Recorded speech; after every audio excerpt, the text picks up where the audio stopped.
70% sampah yang terbuang di tempat pembuangan akhir atau TPA adalah sampah organik. Rumah tangga menjadi salah satu penyumbangnya.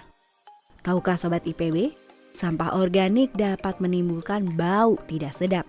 Selain itu, pembusukan sampah organik juga menghasilkan gas metana yang dapat meledak seperti yang terjadi di TPA Leuwi Gajah Bandung pada tahun 2015 silam. Salah satu cara untuk mengurangi sampah organik yaitu dengan membuat ekoenzim. Lalu apa itu ekoenzim? Bagaimana cara membuat dan apa saja manfaatnya? Yuk kita simak tayangan IPBpedia berikut ini.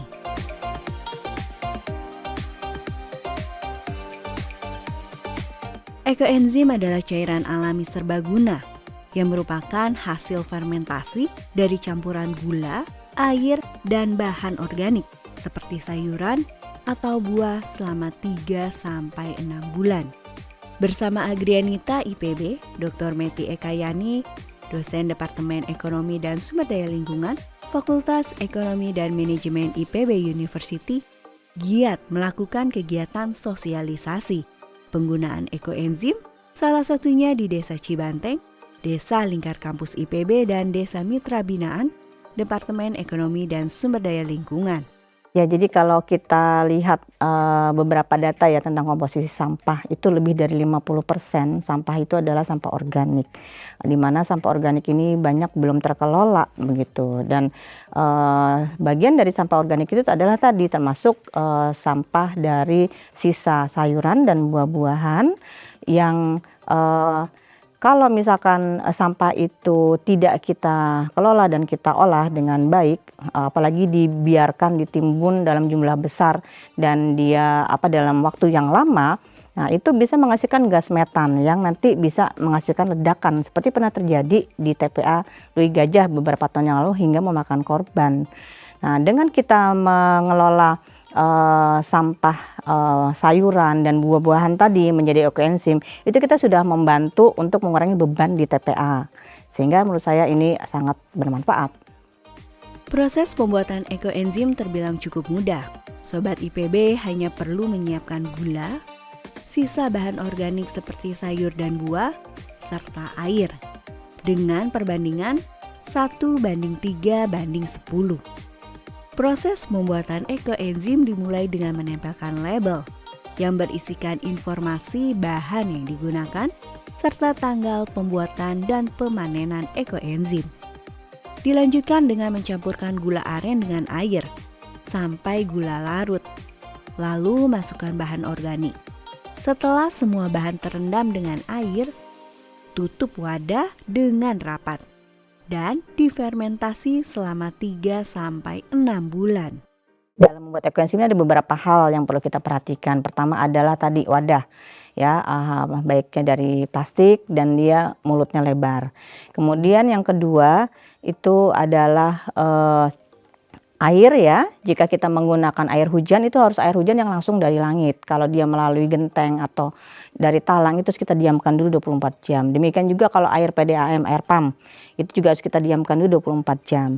Lalu kemudian selain air juga gula ya. Jadi gula, kalau kita menggunakan gula merah ya, gula Jawa itu ada gula yang palsu. Jadi hati-hati kalau dia menggunakan bahan-bahan yang tidak bagus, itu bisa mempengaruhi hasil dari fermentasinya. Kalau kita ingin ekoenzim kita itu ada aromanya begitu ya. Jadi kita bisa setelah ekoenzim kita jadi itu kita tambahkan ya bahan organik yang aromatik maksud saya. Seperti tadi dari kulit jeruk, kemudian dari serai ya, atau dari bunga melati dan sebagainya. Nah, itu bisa membuat ekoenzim kita mempunyai aroma yang tidak hanya asam fermentasi.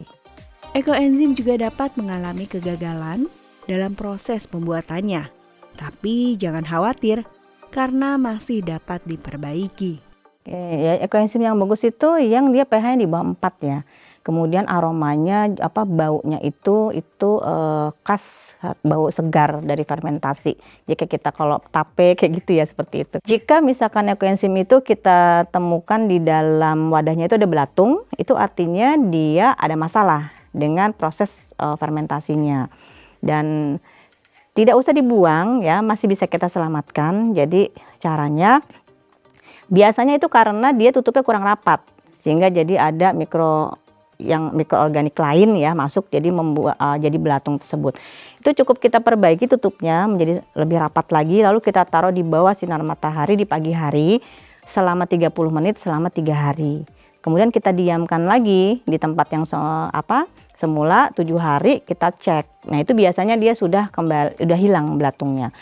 Kedua, jika ada bau got gitu, maksudnya baunya tuh harusnya kan seger gitu, tetapi ini baunya kok busuk seperti got begitu. Nah, itu juga berarti ada yang masalah. Nah, itu sama juga caranya, dia bisa kita tutup lagi dengan rapat, kemudian kita taruh di sinar matahari pagi selama 30 menit selama 3 hari, kita cek lagi selama 7 hari apakah sudah hilang atau belum baunya. Kalau baunya belum hilang, jangan putus asa juga, itu tidak harus dibuang begitu ya, cukup dimasukkan lagi gula dengan komposisi seperti semula, lalu difermentasi lagi selama 1 bulan. Sobat IPB dapat memanfaatkan ekoenzim untuk dijadikan sebagai cairan pembersih lantai, sabun cair alami, hand sanitizer, dan lain sebagainya sesuai dengan takaran yang tepat.